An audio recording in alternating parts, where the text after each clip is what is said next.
Pablo Escobar, a name synonymous with the Colombia drug trade, began his life in the most humble of circumstances.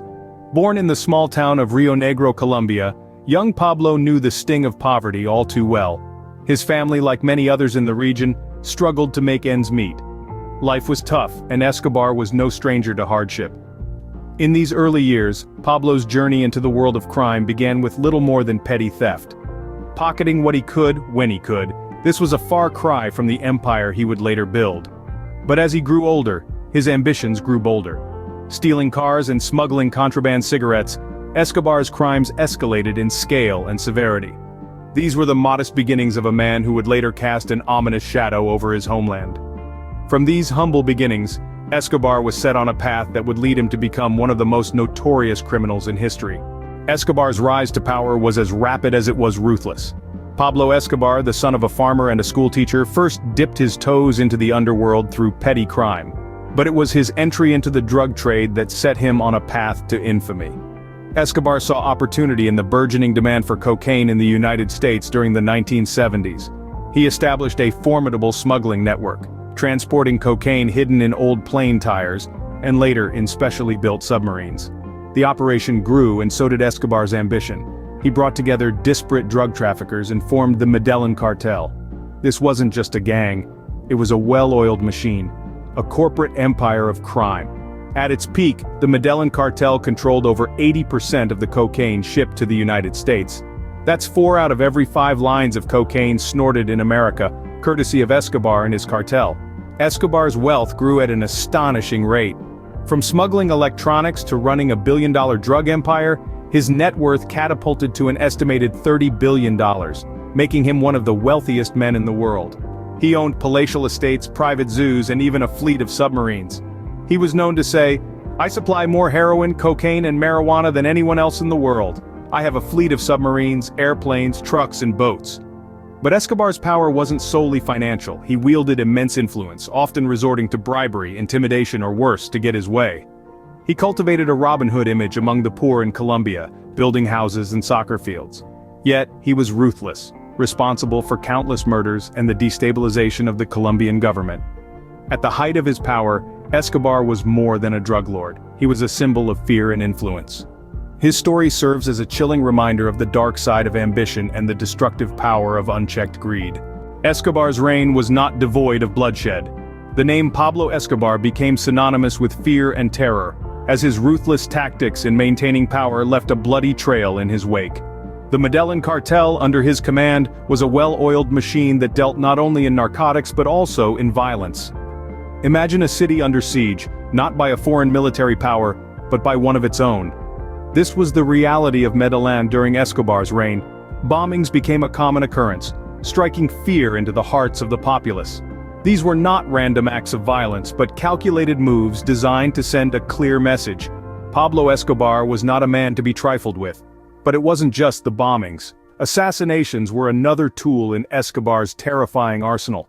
From rival drug lords to law enforcement officials, no one was safe from his reach. He was even audacious enough to wage a war against the Colombian government, a war that escalated into a full-blown national crisis. The result was a society living in constant fear. Every explosion, every gunshot, every news of an assassination served as a grim reminder of Escobar's iron grip on Colombia. The people lived under the shadow of a man who valued power over peace, control over community. But the reign of terror was not without its consequences. With every act of violence, Escobar was painting a target on his own back. The world was watching, and it didn't like what it saw. Nations united against him. Law enforcement agencies around the globe made him their priority. Escobar, once revered as a kingpin, was now a most wanted criminal. In the end, it was his reign of terror that led to his downfall. For even as he sought to control through fear, he was sowing the seeds of his own destruction. A reign built on terror could only stand for so long before it crumbled under its own weight. Escobar's reign of terror had turned him from a kingpin into a most wanted criminal. The bigger they are, the harder they fall, and Escobar's fall was cataclysmic. The pressure was mounting for Pablo Escobar.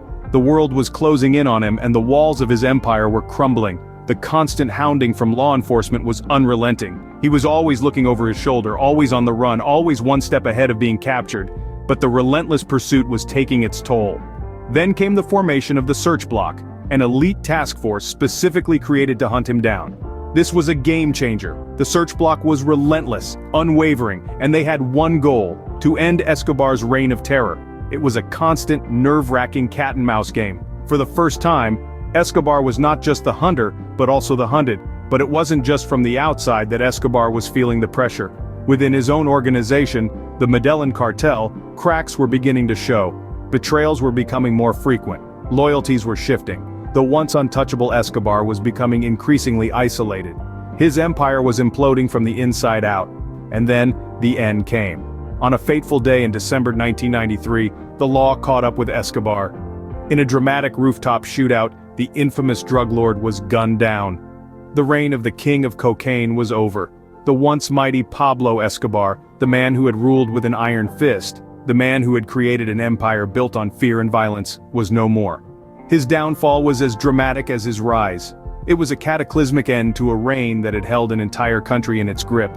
In death, Escobar left behind a legacy of fear, violence, and a country in tatters. His downfall marked the end of an era, but the scars of his reign are still visible today. His story serves as a stark reminder of the devastating effects of unchecked power and greed. The ghost of Escobar continues to haunt Colombia even today. In the wake of his demise, a power vacuum emerged. His empire, once a towering monument of illicit wealth, crumbled, leaving room for new players in the drug trade to seize control. The Medellin cartel, once the most feared and powerful drug organization in the world, fell into disarray, and the rival Cali cartel swiftly moved in to fill the void. Yet, Escobar's death did not spell the end of Colombia's drug problem. On the contrary, it was merely a change in management. The drug trade continued and arguably even flourished as different factions fought for control over Escobar's former territories. The streets of Colombia, still scarred from the violence of the Escobar era, faced a new wave of bloodshed. The effects of Escobar's reign continue to ripple through Colombian society. The scars of the violence, the corruption, and the fear are etched in the memory of the nation. Yet amidst the pain, there is also resilience and a determination to move forward. Colombia has made significant strides in addressing the drug problem, but the journey is far from over. Perhaps most strangely, Escobar's life has become a source of pop culture fascination. His story has been told and retold in countless books, movies, and television shows.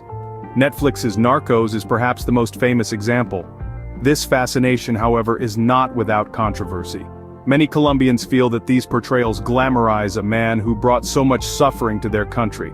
But the fascination persists, a testament to the larger-than-life figure that Escobar was. It's a reminder of the allure of power, of wealth, and of the dark side of the human condition. It's a cautionary tale, a stark warning about the perils of unchecked ambition and the devastating impact of the global drug trade. In life and death, Pablo Escobar remains a symbol of the devastating impact of the global drug trade. Pablo Escobar's life was a paradox of rags to riches and a fall from grace. Born into humble beginnings, he rose from the dusty streets of Medellin to become the head of a formidable empire. His rise to power was marked by shrewd business tactics, charisma, and a ruthless penchant for violence. At the height of his reign, Escobar was more than just a drug lord. He was a terror, a force that commanded fear and respect, and his actions left a lasting scar on Colombia. But like all empires built on unstable foundations, his too crumbled. His downfall was as dramatic as his ascent. A violent end to a violent life. Yet, even in his demise, Escobar left an enduring legacy. His story serves as a stark reminder of the devastating power of the drug trade, a cautionary tale that continues to resonate. Pablo Escobar, a name that will forever be etched in the annals of history as a symbol of the devastating power of the drug trade.